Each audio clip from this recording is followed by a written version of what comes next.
Hi, everyone. Welcome back to our testimony series Encounters. Today, we're sitting down with Mike, who's going to share his powerful story of addiction, prison, and ultimately life changing power of Jesus Christ. For 20 years, Mike struggled with meth addiction and found himself in and out of prison. But even in his darkest moments, God was working through prayer, through his word, and through an encounter that would change everything. Mike, we're really honored to have you here with us today. So let's start from the beginning. Go ahead.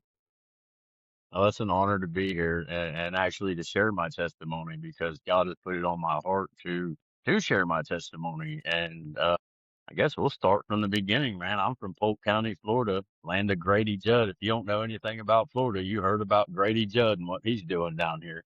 And at 14 years old, I'd tried methamphetamines. It was called crank back then, but that's when I got my start on it. By 16, it was on and popping from there. So being on it for almost 20 years, it led to 3 times I've been to prison. I've been to rehab, and actually I went to the rehab for marijuana, and it was weird how that worked out because I never told him I was ever doing that.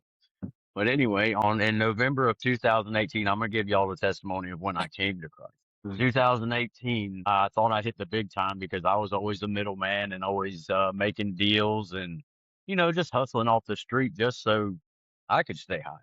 And a buddy of mine, I rode with him to go pick up 3 keys of ice, and he threw me a pound, and he said, "That's for you to sell right now." So I figured, okay, I'm done with the little stuff. I'm going to quit all the little stuff and I'm going to start doing my thing. I figured this was my shot because it's crazy to say this, but I was never in it for the money. And a lot of people, it just blows their mind because I was in it for the friendship, the camaraderie. I didn't have to ask anybody for anything. I just like to hang out. You know what I mean? And I would rather have a big bag of dope in my pocket than a bag of weed or a lot of money because the money, I hate money. I can't stand money. The love of money is the root of all evil, but I can't stand it because the things that people will do to get it is disgusting.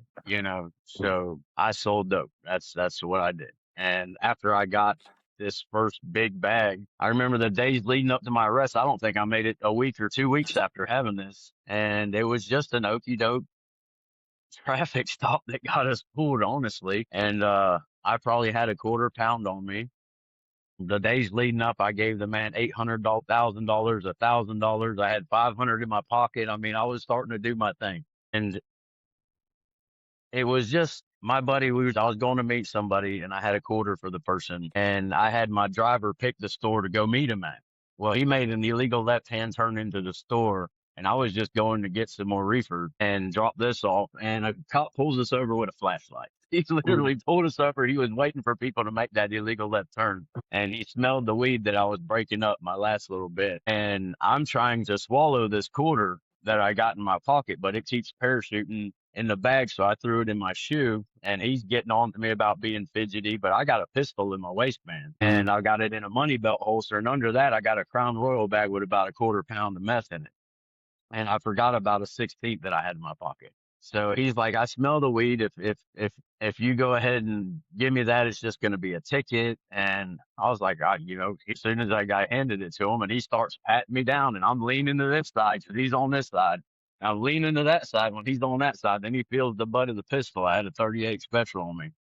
And he's like, "What's that?" And I said, "Oh, that's a pistol." And he started getting I was like, "Whoa, whoa." I said, "Hold up, buddy. It ain't got no safety on it. Be careful, man." I was like, "It's in a holster. You got to unclip it like yours. Just, don't shoot me with my own pistol, basically." And he reached in my pocket and he pulled out a bag that I forgot. I grabbed it off the counter when I left because I didn't want my buddy's girl to find it. And he's like, "You forgot about this one, didn't you?" I said, "Yeah, I did." And he puts me in handcuffs. He puts me in 2 sets because I was a bigger dude. I still am a bigger dude, but he puts me in the back of his SUV. He doesn't even know my name by this time. I still got a quarter in my shoe, and I got a Crown Royal bag with. I know one bag had 3 quarters in it. One bag had about 3 ounces in it, and I pulled my hand out the cuff and I started ripping bags open and pouring them down the seat and pouring them behind the seat and stuffing the bags in the seat. And then I said to myself, I said, "If I'm going, I'm getting high." And I grabbed the quarter that was in my shoe. This is 7 grams. This is a quarter. And I threw it in my mouth and I started chewing on it this time. and I Mm, chewed it up, and the cop come over, and I'm at literally chewing on the bag. He doesn't even know my name yet, and he's like, "Let me check you and make sure you don't have anything else." And I had put the Crown Royal bag back in my pocket, so he pulls that out, and there's like two or three different bags of dope in there that I forgot about. So he's mm, like, "Now we got you with possession with intent." And as soon as they went to pat me down, my phone started blowing up.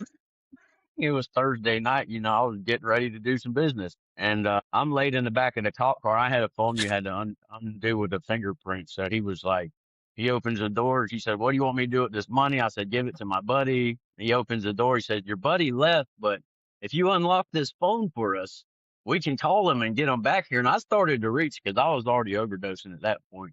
And then I realized it was the police, and I was like, "No, go ahead and put that on my books." So it's about a 45-minute drive out to Bartow to the Polk County Jail. And I'll never forget when he opened the door, there was a shard on the kick plate right there in the booking, and I kicked it out into the parking lot. And I had to slip my hand back into the cuff by this point. And he's like, "You didn't leave anything in my car, did you?" And I said, "How can I leave anything in your car? I'm in handcuffs." And he was like, "Oh, okay." He just took my word for it. So they took me in, and my jaw's chattering like it was insane. My jaw's chattering. I'm going off, and I'm in a holding cell with no toilet or nothing. And I'll never forget TC was next to me, and he goes, "What'd you eat, some dope?" And he had a real rough voice like that. And I'm like, "Yeah." He goes, "How much?" I said, "A quarter." He goes, "You might want to go to the hospital." I said, "Nah, I just got to pee, man. They need to let me use the restroom." So "Officer."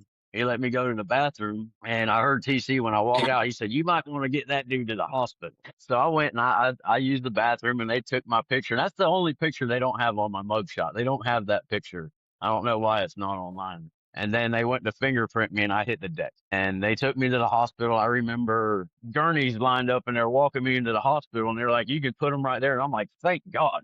And I went and I'm just jaw chattering. Then I remember them ripping my clothes off and telling me to drink charcoal, and I'm cussing at them and telling them no. Then next thing you know, I came to and I'm in the annex, and I got a mat in my hand, and I'm trying to figure out how I got here.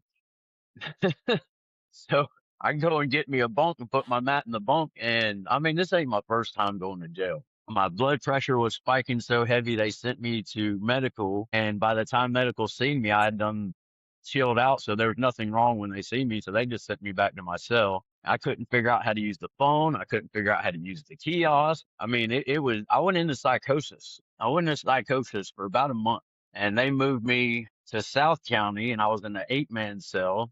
And the guys are like, "You talk in your sleep and you toss and turn." I was like, "I never talk in my sleep." But I told him, I was like, "I ate a quarter, so I don't know. It messed me up." And then I seen somebody I knew, and I said, "Go check the kiosk for me." And he did. And he said, "Bro, you're fixing to go to max." I said, "Why is that?" He said, "Because they got you for armed trafficking right now because they found what I dumped in the back of the cop car." And I'm like, "Oh boy." So they took me down to max lockup, and it was 23-hour lockdown with two jitterbug gangbangers. And I was losing my mind. I was coming to, my phone was my life because that's how I made my money. That's what I did. My phone controlled everything. And I would come to underneath the bunk searching for my phone, and the guys would be like, "What are you doing?" I said, "I'm looking for my phone. You see my phone?" They're like, "You're in jail. You don't have a phone." And I couldn't even see the jail cell. I was on the streets, like in the jail cell, and I'd be like, "You're messing with me." I'm cussing at them, and then I turn around, and next thing, this is my personal hell. I tell you what, every time I come, I see that toilet, and then I see that door, and then I remember I have an armed trafficking, and I'm never going home again because I had it in my brain and in my mind. If you gave me It's 10 to 15 years, I'm not doing it. There was gonna be a way that I was gonna find a way to off myself.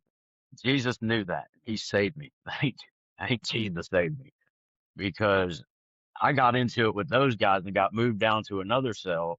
I had to tell the officers to move me, and I was seeing, I don't know, spirits, entities, whatever, coming into my cell, and they were going out through the windows, and I'm trying to figure out how to get out of this place, and I can't figure out how to get out. I'm reaching over these guys' heads, and they were cool, man. They were really cool about it. But there was a girl that I hung out with, and I had a vision or whatever of her saying, talking to her daughter, saying, "This is your new dad." And it was everything I wanted. It was like the devil was messing with me so bad. It was everything I wanted. But then I remembered I got a trafficking charge and I'm not going home. So I had to deny it.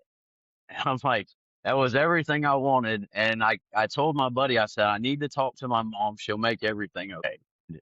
he was supposed to call my mom. I gave him the phone number and have her come visit me so I could get my mind right. And this little demon came up and he whispered in my ear. He said, "Your mom was on her way to come see you and she died in a car accident and it's your fault."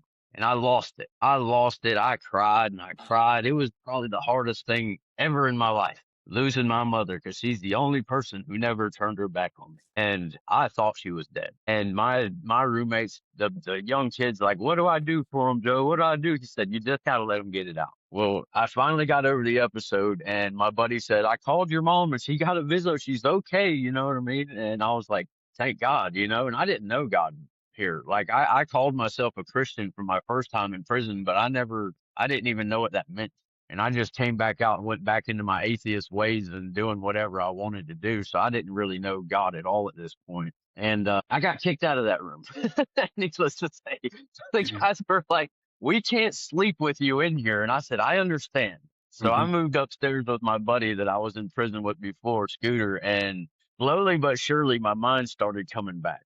You know, I told my buddy, I said, "I got money on my books. If we can get on the kiosk, I can order us some food and we can eat," you know? So we went and we started making cakes every day. And the guys who I was in the cell with downstairs, they would be out and I'd call Joe up there. I'd be like, "Come here." And I'd slide them a piece of the cake under the door like an apology for, you know, what I put them through when I was in the room. And he would always be, I see you're coming back. You're coming back, you know? And I was like, finally, my mom bonded me out.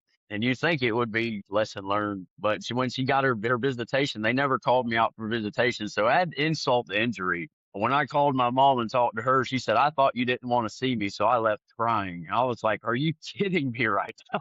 You know what I mean? I'm Mhm. like, "No, I needed to see you because I knew you were the only one who could fix what was going on with me." And I slowly got my mind back, and she bonded me out just in time for Christmas. First thing I did was run over to another house where I was kind of renting a room from the guy. I didn't really pay anything. I just gave them cheap or free dope, you know what I mean? But it was in a nice neighborhood and I could go fishing right out back. So I liked it. Nobody knew where I lived. And first thing I do is go over there and the guy that I was messing with wouldn't touch me now. He acted like I was telling on the police and whatever, you know. So I had to went to work, got some more money up, and started over again with somebody else because that's what I did. You know what I mean? I refused to work, and now I'm addicted to work. I love work.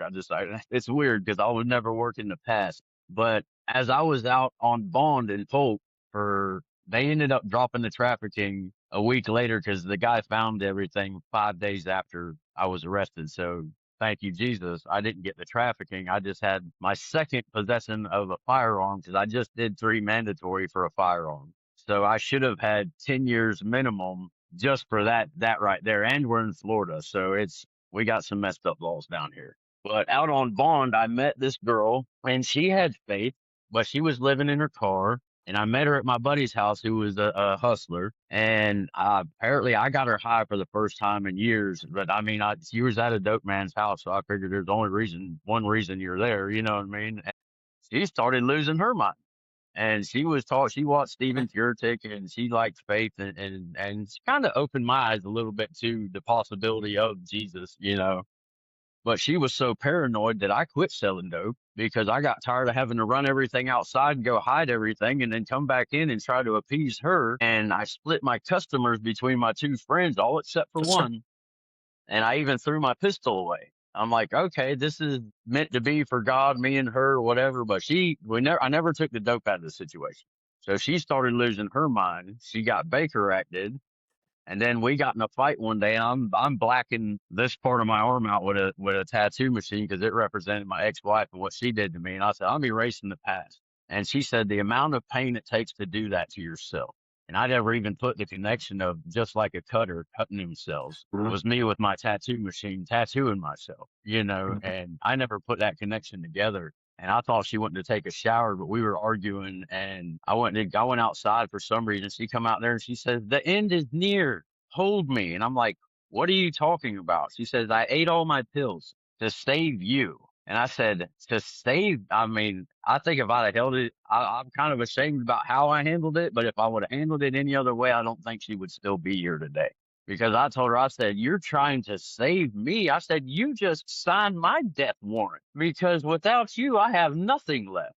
And without that, then that's going to take my mom out because if I take myself out, it's going to kill her. I said, so you got a 2-for-1, and I'm cussing her out now. I said, if you didn't want to be with me, then just go. You don't have to do nothing stupid like this. And she's like, then she went into panic mode. She said, call 911, call 911. And I said, I ain't never called the police a day in my life. I handed her the phone. I said, you call them.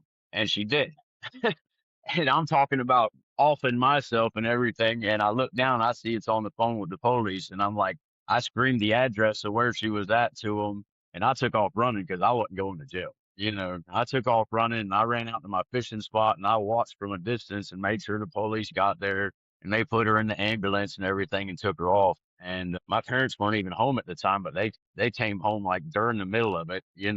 And that was one time I sat down, I walked a long way around and I sat down and I prayed to God not to let her die. And her prayer when she was 9 years old, she told me, she said, I prayed to cry Jesus' tears. I said, what 9-year-old asks for that? You know what I mean? And I asked God to at least let me share in that and take it off of her.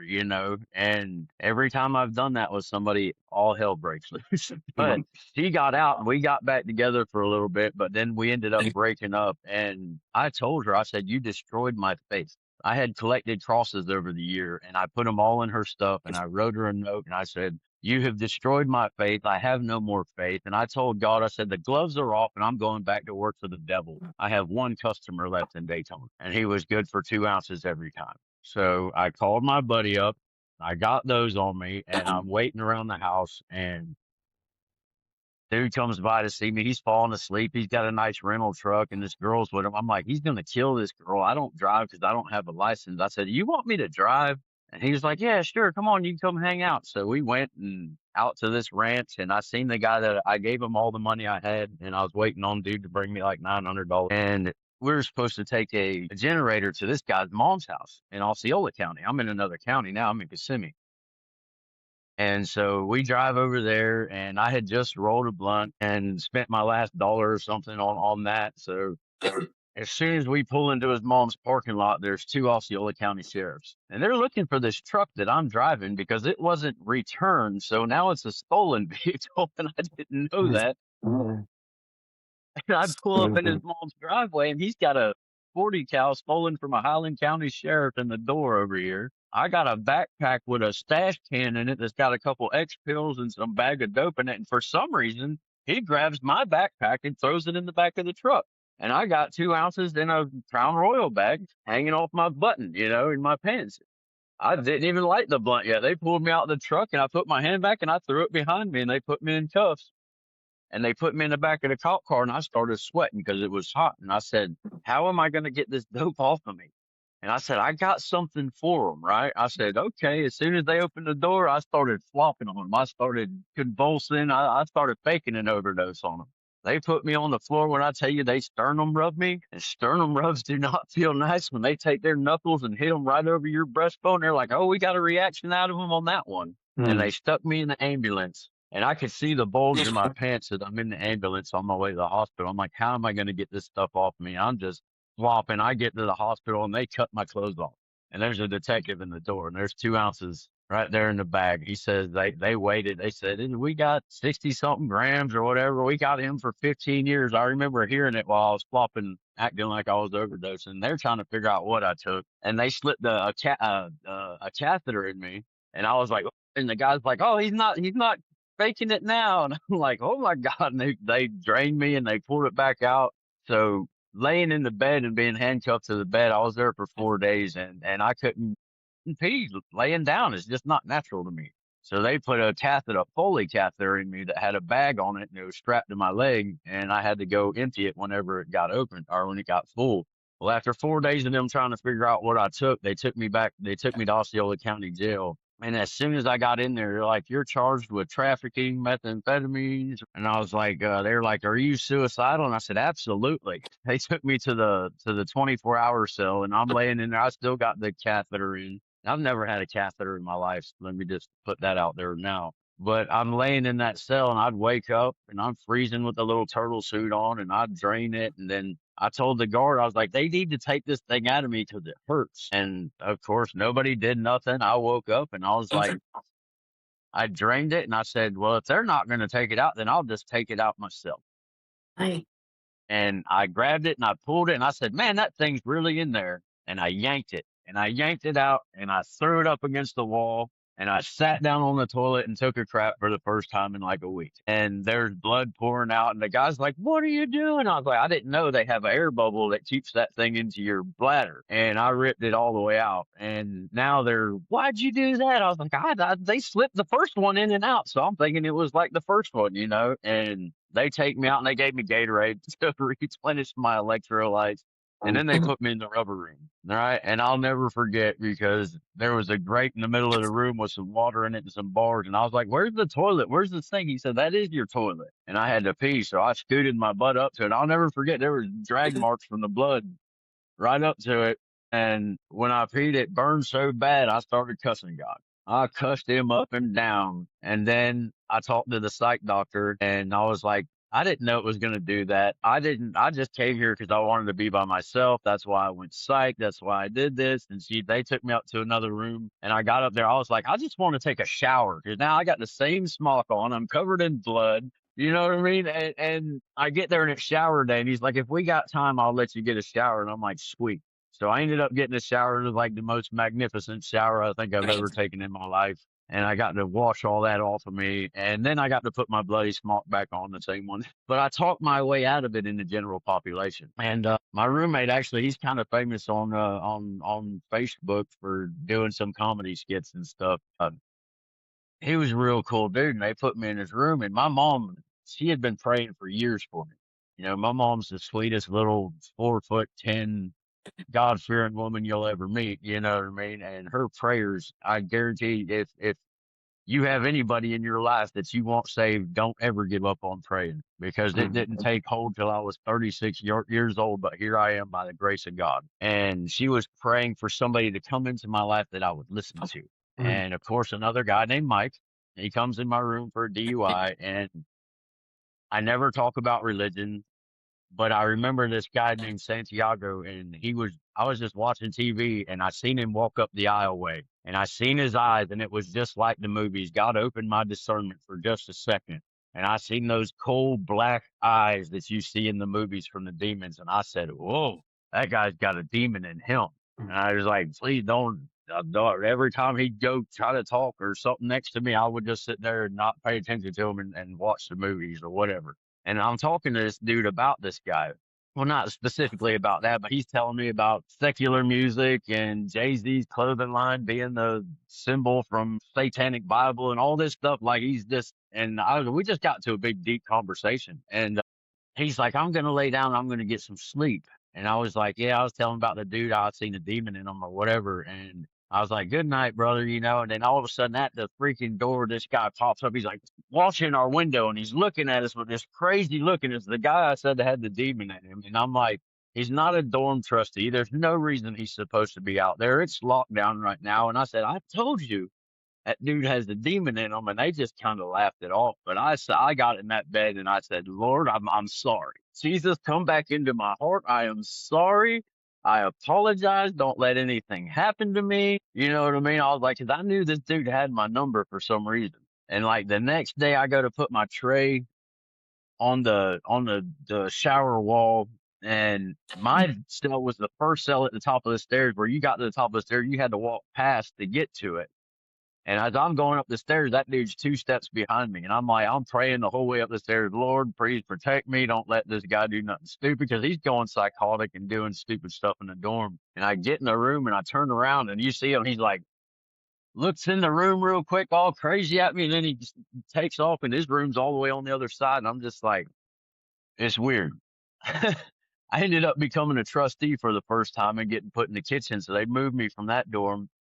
And me and my two partners, we stole a bunch of patties and we had cooked them with onions and butter, and we had enough for the whole kitchen where we could all have like two patties. And I think these two black fellas thought because we were white honkies that we weren't gonna share. So they went and they told the staff, and we had enough for everybody. And the staff went out and got it. They're like, whose are these? And me and my buddies were like, they're ours. We admitted to it. And he's like, all right. So we end up getting DRs, and we're fixing to go to the box for 10 days. And I see my lawyer right before I go to the box, and he's like, I don't know what I can do for you. He said, they cut your clothes off, and there's a detective in the doorway. There's however many 56 grams of meth. And I told him, I said, well, Polk County offered me 5 years prison, 3 years probation. I said, if you get me anything under 5, I'll sign it right now, and I'll try and get it ran concurrent. And he said, okay. So I go to the box. My court date comes. Nobody comes out to get me for court. So I'm like, oh, they're gonna drag me now because I've still got my bond revoked over in Polk County. And the door flap opens, and I've been reading books to my roommates because the one dude didn't have the right glasses and he couldn't read. So I guess it was just preparing me for reading the Bible out loud and everything else that I do now. And Interesting. the flap opens up, and it's my lawyer. And he says, I've been on your case for 4 days. He said, I got him to drop the trafficking. He's like, you've got 3 misdemeanors, and I'm shooting for time served when we get to court.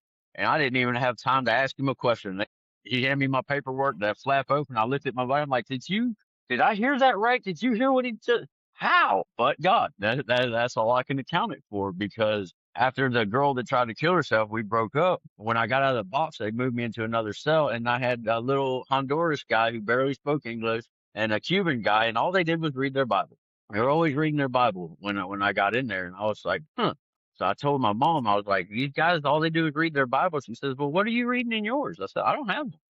She said, well, I'm going to send you one. I said, okay, cool. And she said, and what's her name? She wants to talk to you. She has something to tell you. So I said, I'll try and call between this time and that time on Friday, and I'll talk to her. So I go back to my cell and I tell them what I just told them, the conversation I had with my mom about the Bible. And they're like, oh, here. And they pull out a New Testament and give me a New Testament. And I started reading my Bible, and I started underlining it.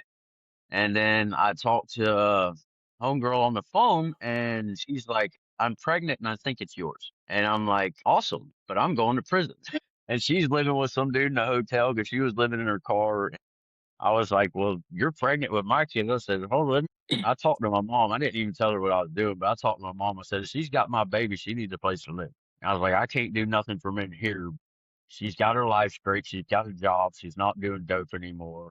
Mom's like, well, I'll give her a room for $50 a week. So I ended up calling her back, and I said, listen, that's my baby. My baby's not going to be on the streets. You know what I mean? So we're going to give you a place to live. And then my court date was like 3 months down the road. And all of a sudden one day they called me out to court. So I'm going to court today. And it's so funny how God just works everything out in every little minute detail, because Mhm. nobody knew I was going to court. I didn't even know I was going to court. And then I ended up going, and I asked my lawyer, I said, how did you get them to drop that trafficking? He said, let me finish this up and then I will tell you. I was like, okay. All right. So I signed I think it was 58 or 68 days time served for 3 misdemeanors. And then he even waived the court costs until I was done going to prison, because he told the judge that I was going to prison from Polk, you know what I mean? And regardless. And when we got back in the booth, he's like, you know what it was, and I know what it was. He said, but whoever tested it wrong. Now, in all my experience, 56 grams has enough to be tested again and again. But that was the only explanation I ever got, but God. You know what I Mhm. mean? And that was the only explanation I ever got about it was tested wrong. So when we got back to the dorm, they released everybody that got released that morning. So I'm like, all right, they're going to hold me from Polk. But I told my mom, I was like, I might be getting out tonight.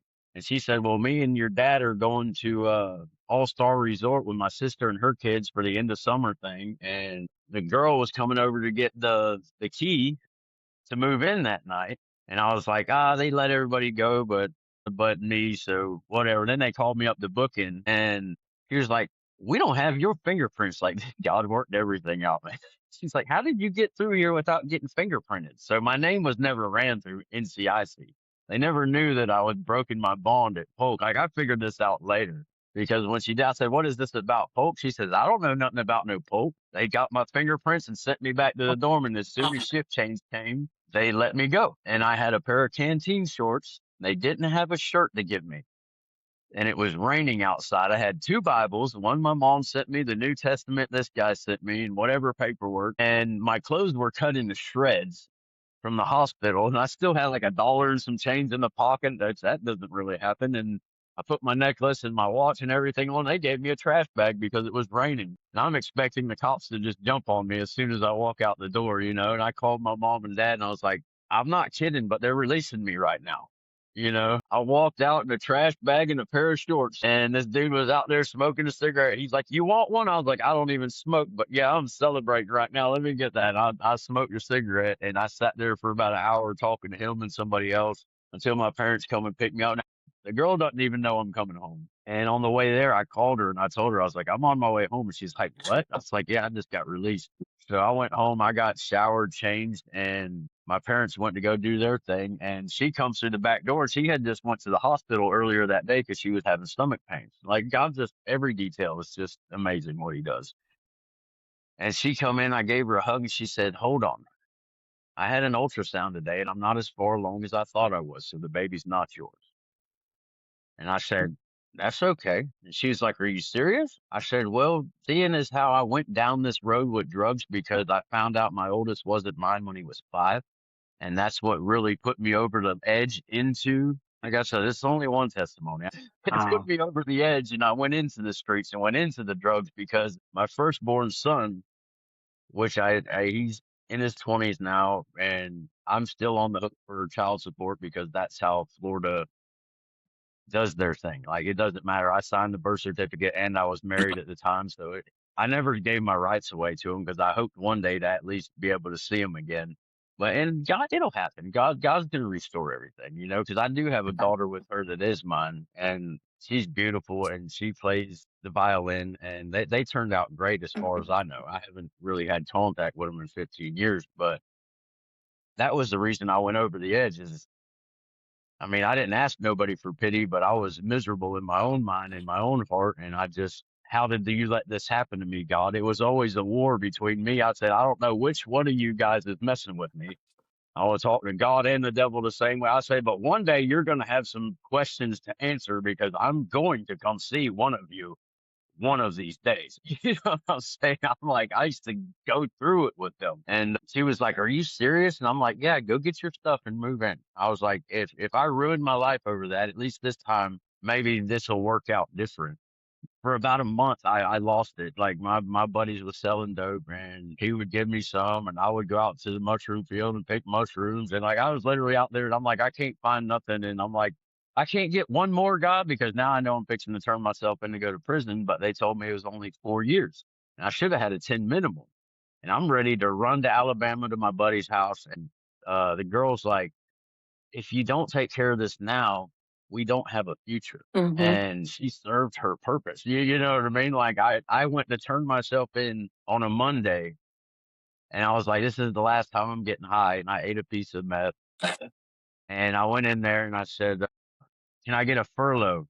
Because I'm going in for 4 years with a 3 minimum mandatory. And the judge is like, a furlough for what? I was like, I just found out I'm going to prison. I got stuff I need to get in order. And the state's attorney's like, no, no furlough. And the judge says, I'll tell you what, come back Friday. And the state's attorney's like, if he doesn't come back, the deal's off the table. The deal's off the table. And I was like, turning myself in was the hardest thing I've ever had to do for the most part. And then having to turn, and I almost jumped out the car on the way there the first time. I almost jumped out the car in the middle of the intersection and took off on foot because I didn't want to go back to prison. And then have to do it again on Friday. And my mugshot, I have that mugshot, is the last time I ever got high on that.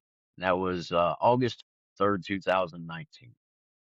And I Wow. took and I ate a piece and I turned myself in and I said, okay, God, this is what you want from me. Then I'm going to get to know who God is. And I got into my first cell and there was a Bible there and I grabbed it and I started reading it.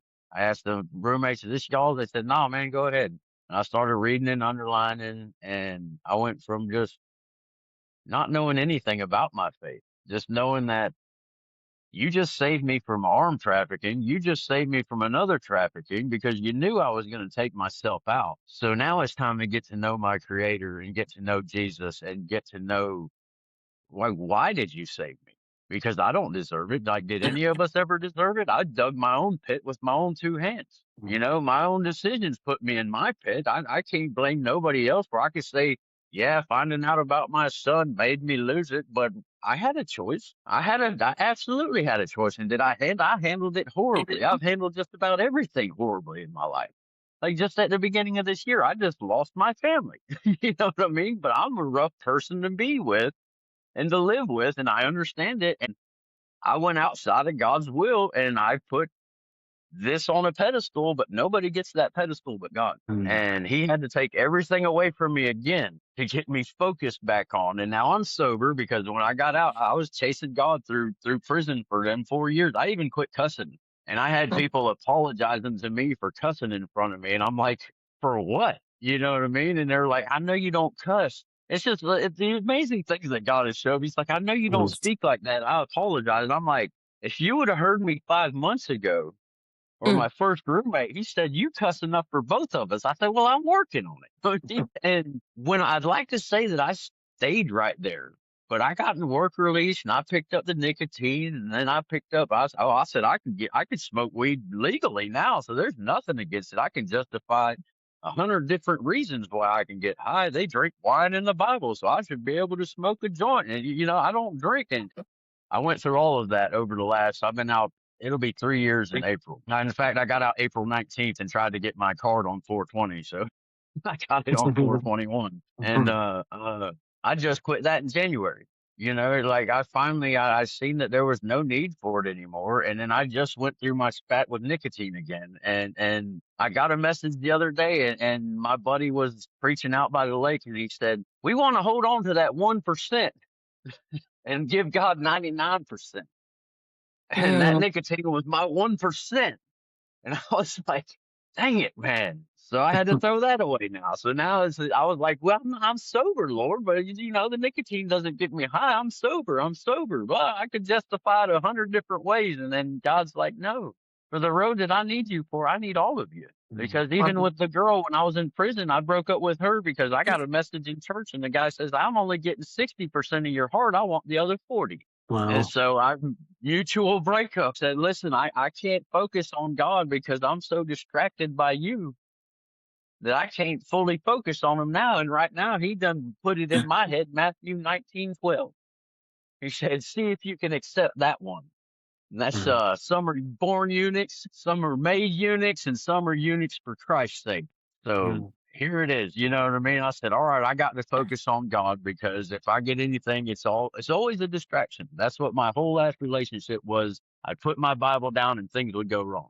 I'd pick my Bible back up and it'd start going right again. And then I'd put it back down, but we were still both stuck in our addiction, so it wasn't going to work. And God removed everything. And sometimes it's like, that's all I wanted was my family. You know what I mean? I wanted a quiet life and I wanted my family. I wanted to live off grid and just because I got so much stuff from my past that when it rears its head, it used to bother me, but now it's just like, Jesus redeemed me. Jesus saved me. I don't care what you say about me anymore because what Jesus says about me is the only thing that matters. I was worth saving. Why? I still have trouble understanding, Mm. but I mean that's my testimony. I'll just people say it's nuts, but to me it was just every day, man. It was life. And today, what does your relationship look like with Jesus? Like nothing, you're not, no vices. It's I'm absolutely sober. Like I said, this is actually day 3 with no nicotine. Like he literally just convicted me on this a couple days ago, and it's not there. I gotta have it because it was a work thing. You know what I mean? I got like I'm telling you, this whole year since I lost everything, and now I went from working at McDonald's and getting fired for speaking the truth to working at Burger King's, figuring that I'm just going to flip burgers and make minimum wage to he gave me my old job back with $1 pay cut building trailers and been there 4 weeks and I just won the $500 draw on Wednesday for the attendance bonus. Nice. So That's like, good. and then Thursday I got to open up for church service. My pastor gave me 10 minutes. He said just whatever the Lord puts on your heart, you come out and do 10 minutes. And I found an amazing church where higher heights and deeper depths in Jasper, man, they they run in the spirit, man, and they let the spirit run it. I seen that man come up to the podium and he said, nothing, the world won't stop shaking. I can't even deliver this message. Come up here and let me pray for you. You come up here and let me pray. Like it's just, it's out of the churches I went to. Cause I mean, you look at me and as soon as I walk in, my buddy Tim, God sent him in my life as I went through this breakup, and thank God for Tim because he comes over every Wednesday for Bible study. We go to church every place we can get, and our pastor gave us a message. He said, "You got a street ministry. It's not inside the four walls Mm, because I I love have that. issues with corruption." Like I told him this at church the other night. I said, every church I go to, I see the corruption because I've lived in corruption my whole life. And I finally don't have to tune out the messenger and listen to the message. I can watch the messenger and listen to the message now at this church because you guys are actually, as soon as I walked in was, "I love you, man of God. Give me hugs. I love you, man of God," where everybody else is like, "Welcome, shake your hand. Welcome to our church." And then I've been reading the Revelations about the Church of Philadelphia, and that's what I believe this is. And that's what I talk to Tim about all the time. It's like our ministry is going to be love to everybody. I don't Mm-hmm. want your money. I don't do any of my videos for profit. I don't do them for money. I don't care if you like it. I don't care if you follow me. Follow Jesus. Don't follow me. You know what I mean? Because that's the only thing that's going to set you free. That's the only thing that's going to help you is Jesus. I can't help you. All I can do is plant seeds. That's all we're called to do is plant seeds and water them, and hopefully Jesus will make them all grow. But yeah, it's he's restoring. This is year 7 following Jesus, and that's the year of restoration. And I know what it is. You know what I mean? And I'm just sitting back and I'm in a waiting season and I'm just watching. I'm just watching and waiting. I'm not trying to figure out where it's coming from because the things he showed me made me run like Jonah. Because why me? Why did you choose me for any of this? Because who am I? My minister, he's a pastor prophet, and he backed up a lot of the stuff that God had already showed me. And I thought I was losing my mind for a couple of years. And no, he's going to use me. You've been chosen for a He's time go- such, yeah, right? he's going to use me. I still, like I said, I have trouble seeing, Yeah. but yeah, it's amazing. And the road ahead is just, it's going to blow my mind. It's going to blow Yeah. everybody's mind We're because I And can. I hope this testimony has a part in that story. I really do. absolutely. It's funny because I started my TikTok to tell my testimony, and I told Jesus, I said, I told you no one would listen to it. But Believe me, you the know right how he people works. will. The right people will. The Yeah. people that need to. Absolutely. It's not about following or a platform. It's just about the right people. The right people Yeah, listening. absolutely. And that's what I started TikTok because I was that at home dad. So I was doing the dad supporting dads, and I was like, there's no substance to this. Like, I don't want to see commercials about dads supporting dads. How about I just talk about Jesus? And if they don't like it, then they can keep scrolling. And Yeah. that's where I'm at now. Good for you. It's awesome. And that's kind of like how we feel with the testimony encounters thing Yeah. too, as well. You know what I mean? It's not really about to gain following. It's really just about speaking to the world and doing what we were created to do, and that's we each have our stories. Like Mike, that's a crazy, crazy story that you delivered, and like Right. to hear the things that connect us, because we make connections in our own lives too. You know what I mean? It's just like, Mhm. wow, that's similar to what God kind of did in my life and in my own way. You know what I'm saying? How he just, Right. you look back at the thing, because he's good for that too. He gives you reflection of stuff that happened in the past to kind of just like Mhm. bring you, remember this day? And I'm like, how did that happen? I'm like, oh my God, I forgot about that. God delivered me from that too. It's He, crazy he how he showed just me kept you. he showed me every time that he saved my life at one point. He was like, I ain't never owned a pistol that ain't been in my mouth or under my chin. I promise that. And I have thought about it. You know what I'm saying? I've thought it. And I just, every time he would save me he would put my mom right there in my mind's eye. He was like, you know what you're going to do to her if you do that? You know what I mean? No matter how hard it gets. Thinking back, would you say your mom's prayers, constant prayers Saved for you, is what really changed? saved my life. Absolutely saved my life. Like I said, I can't stress that enough. If you're dealing with somebody in your family, your children, your loved one, your brother, your sister, if they need to come to Christ, don't ever Pray. quit praying for them. Yeah. Yeah. Never. It might not. It's in God's time, and it's not in our time. It'll never be in our time. No. It took till I was 36 years old. I'm fixing to turn 44 this year. I've just been chasing God for that long. You know what I mean? Going on 7 years, and I've slacked through what's going on now. I've watched my mom's faith rebuild. She's digging out all these books that I got in prison and sent home and got them on a shelf. Digging out I got all these Bibles and books and everything I've learned and studied in, and this is my ministry right here. The truth hurts. I love that. That's why I got that on my neck, because truth hurts, man. And the truth Yeah. is, we all fall short. You know what I mean? That Bible's that mirror that reflects how we're supposed to live. And my God, when I look and see how short I fall to Jesus's example, it hurts, Yeah. and it should hurt. It should make Sure. us want to do better, Yeah, right? exactly. Yeah. Yeah, we gotta look as he's our father, and you like even Yeah. like how we look to our earthly father. It's the same Hmm. example. We should feel hurt. We should feel like, Lord, I feel like I've let you down. But that feel, and I Exactly. think what really hurts me the most, honestly, Mike, is when I do go back and I confess, and it's just like almost like God takes me right back without even like thinking about it. You know what Yeah. I mean? Right away, He reveals The- something to me, and it just like I feel like He has a huge smile on His face, and that's when I yeah. start crying. It's just like, I can never be Yeah. like you. You know what I'm saying? I can never, ever be like you. Like, how can you could still accept me for what I've done in the past and even what I'm going to do in the future? You still still Yeah, let me no, there's come into your no presence. condemnation whatsoever. And Exactly. the last time I heard Jesus' audible voice, he told me, he said, "You have got to be the most stubborn son of a gun I ever dealt with."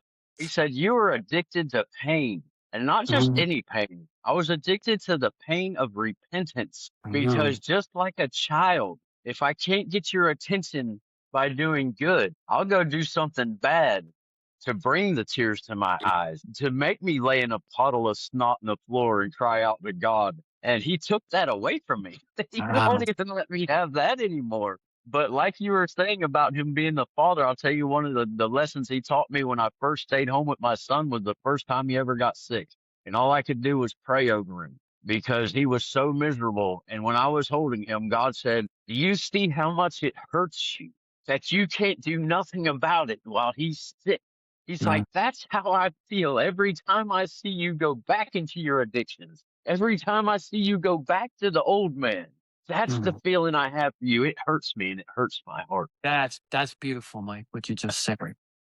That's That's that's exactly how what I he was talking revealed it about. to me.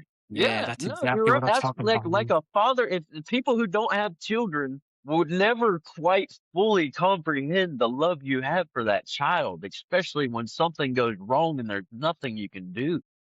Hmm.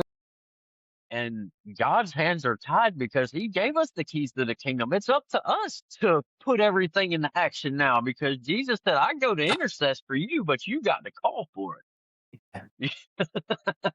It's in the ball's in our court, and we're so selfish that we can't let go and be selfless like he wants, Mm, and pray for these people and look out for these people. What did he say? He said, "Help the poor." He said, "Do this, do that." He didn't say, "Line your pockets with my name." yeah. You know what I mean? And that's what so many people are doing these days. And that just disgusts me. Like it literally does, because I know it says that a worker is worth his wages, but Jesus said, "Freely receive, freely give," right? Mhm. So it should never be about anything like that. And the church has become a job marketplace, or whatever it has become these days. And I watch it, and like I said, my home church I'm at now, they've never asked for an offering unless it was for somebody else. You Mm, know, this person in our congregation needs something. So if you can see in your way to give something, all the proceeds are going to them. Other than that, they just got a box and you put something in there if you want to put money in there. And I've Yeah. been to every church. All my church experience has been in prison where there ain't no tithing and there ain't nothing like that. There's just people volunteering their time, and God bless them for doing so. And then when I get out, every service I go to, they tell you how to give at the beginning. They tell you how to give after the song. And they tell you how to give when it's over with. And they pass the collection plates. And it's like, there is no 10% mark anymore. There's a give from your heart mark, which Jesus gave us. Mm. He doesn't condemn you to give exactly this point. Yeah, you reap what you sow, but he Yeah. says give from your heart because he loves a cheerful giver. He doesn't want somebody, just like he doesn't want us as slaves. That's why he gave us free will, because he can make us follow him. But what glory does he get in that? Yeah. You know what I'm saying? What glory is there in you giving something you feel you have to give? And that's what they teach us. 10% tithe. You need to pay your 10% and pay your 10%. And it's like, no, I will give you what I feel like giving you to help the kingdom, because he says, I respect the cheerful giver above anything else. Yeah. You know, and don't, that's one of the biggest things he's dealing with me lately is he did away with the law because they used the law to oppress us and to hold us in line. Now Yeah. we're under what? The law of liberty, the freeing law. All he calls us to do is love God and love our neighbors as we love ourselves. But some of us have to learn how to love ourselves. And that's Yeah. me. Yeah. I'm learning how to love myself because I can't love anybody else properly without figuring out I have to love me too. And under the law of liberty, there is no condemnation. Like you said, when I go to Jesus and I repent and I ask his forgiveness, he's like, I know, it's okay. I love you. And that's all you're ever going to get from Jesus. It's just so amazing. I love him so much. He is the coolest dude you'll ever talk to. That's for sure. Yeah. I love the way you Right. put that. He is, man. When I'll talk to him personally, and it's like the best friend that you never knew you had. And being on the phone with somebody you haven't seen since you were 5 and catching up with them, and just there's no other way to describe it than I've known him my whole life, even when I didn't know him. Can you describe your prayer life a little bit? Like now, I mean, I know how it used to be before, but now, looking Oh at it man, now, and he revealed all this stuff to uh, you. Like, how's your prayer life right now? How's your relationship right now? I tell you, I don't. I have trouble praying like normal people, and I pray in the spirit because I don't want to be selfish, right? Yeah. I don't want to ask for things because He's already given me everything. I've got my life right now, and there's no reason I should be here right now. Every morning, I got a 45-minute ride to work, and my truck has no doors on it because it's the only thing I could drive is my dad's woods truck. It's a blessing because I shouldn't even have my license. I don't know how I went to get an ID, and they told me I could get my license back. So that's another thank you God for this year. And I got a 45-minute ride with no doors. I don't even want to put a radio in it because half the time I'm singing in tongues and praying in tongues all the way to work. There's Um, times where I'll be in tears by the time I get to work, mhm. because the Spirit just hits me. When He dealt with me on doing the little sermon the other day, I was just praying in tongues and singing, and He was like, I was preparing the whole thing on the words and how powerful your words are, because that's the first thing He dealt with me with, and that's what I know. And He said, "Let me run this." He just straight rebuked me. He was like, "Let the Spirit have this," and I ended up talking on James 1:2. Count it all joy when you fall into various trials, because trials produce patience. You know what I mean? And because Mm, this whole year, that's been my lesson. I said mhm. that's a hard lesson to learn, but once you learn how to count it all joy, you take all the power from the devil and you find that perfect peace. I don't care what comes my way right now. Like, I'm literally in that mindset to where you can't steal my peace. Nobody's going to steal my peace. I just got to be humble and continue to be with God. I had a point where I prayed in tongues for 2 months straight, but it was Mm, because of the situation I was in. It was an amazing time, and He showed me some amazing things while I'm driving down the road. I could see it in my mind's eye off to the right. You know what I mean? And now I pray, like He said, pray ceaselessly. Mm. It's always, if like I say, if you can pray in the spirit, then exercise it. You know what I mean? Set some time down. Mine's a 45-minute ride to work and a 45-minute ride from work. So I got an hour and a half at least every single day. And then when I'm at work and things ain't going right, I have to shut the kid down. I'm going off on stuff. And then I'm mhm. like, thank you, Jesus, when it works out. You know, so Yeah. it's an amazing thing, man. And then I know there's a big controversy over it, and not everybody's going to get the gift. Yeah. I went after it because I was talking to Mom about it, and she was like, "You don't remember church when you were a kid, and they'd pray in tongues, and they'd have an interpreter?" And I'm like, "I remember coloring in the coloring book." You know, and she's like, well, I pray in tongues. And I was like, okay, so that sparked my interest right there. I said, Mom's not lying to me about it because I didn't know what to think about it. And a buddy of mine turned me on to Kenneth E. Hagin, and that's one of my favorite teachers I've ever had is Kenneth E. Hagin. And he says, he's like, pray for 30 minutes every day in the spirit, and he walked in love, and that was his thing, walking in love. When you walk in love, you'll have good health. When you love everybody else, everything's going to work out. It's not a prosperity gospel. It's a God's going to reward you for actually walking in what he tried to teach you, which is love everybody. And I've been going through the Old Testament. He says the same thing, just in a different way. What does God expect from you other than to love, do justly, love mercy, and walk humbly? You know what I mean? So it's an amazing thing, and I'm at an amazing place with my faith right now. And I'm loving it. I'm absolutely loving it because I just can't wait to see what God's got next. That's Because awesome. I can't wait to if see you've what he has for you seen too. what he showed me, you'd be like, that's pretty intimidating. It's very intimidating. And even everything my minister has said over my life from the time we started going to that church, it's intimidating, but it's an honor. It's an honor just to get on here and speak about my faith. It's an honor to share the word of God. It's an honor I asked Jesus for a job, and I literally thought he rejected me for a minute, but I believe there's an internship. Mhm. There you go. There you go. I've been interning for about 2 years, and I'll just keep going until one day he says, "Okay, I'm going to write your check." I And then definitely when he believe. writes that, Yeah, when he he wants writes you to that work check, as I'm going much to say, as. "What do you want me to do with it?" Because Yeah. Yeah. I'm a simple man, bro. I don't need anything. I'll eat tuna fish and crackers every day and be happy with it. You know? Yeah. Hey, there you go. Amen, brother. You know what I'm Yeah. saying? And you just know it because your spirit, and I can feel it through the screen right now. You know what I mean? That you have that peace that goes beyond understanding. You found that Yeah. peace. You know what I mean? Oh, I'm high And I right now, still, bro. Like honestly, I'm high right now off the Holy yeah, Spirit, brother, and that's the only way I can describe it. And one of the gifts I've been asking him for is I want to get people drunk. I want to get them drunk in the Spirit. I spent so much time getting people high my whole life. Let me get them high for real, because once you get touched with that fire, and once he puts that inside you, and you feel that high, you will as an addict that I will give everything to feel that high again. wow, And through the Holy Spirit, there's nothing higher, nothing greater than the high you will ever get through the Father and through following Jesus.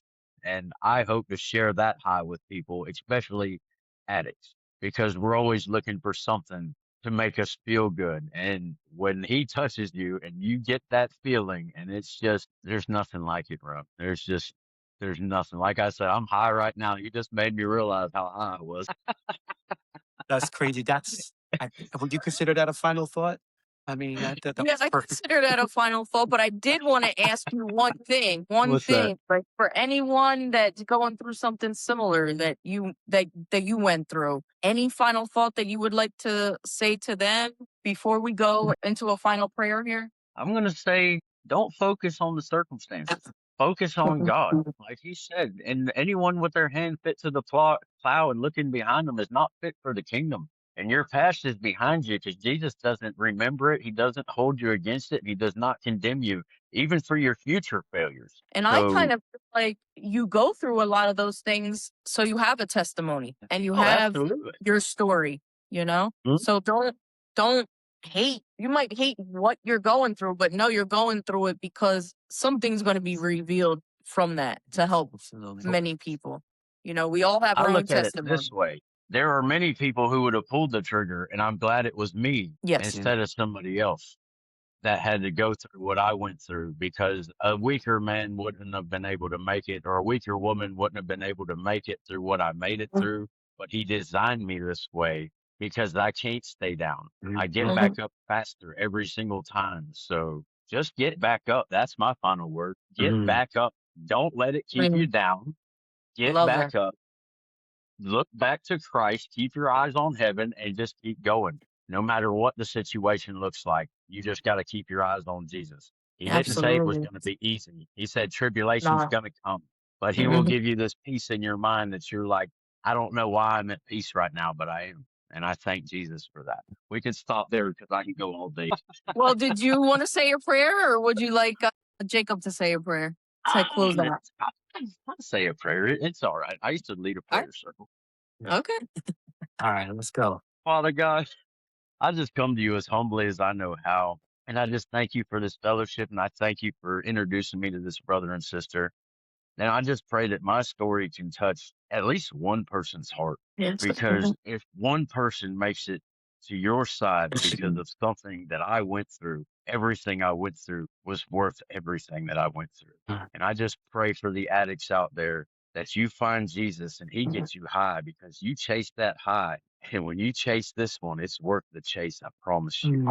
I ask that you just bless my brother and sister in their ministry and that you grow them and that you help them touch more lives through their ministry and bring more of the lost to Jesus because we need laborers in this harvest because the harvest is nigh and it is great and we need help.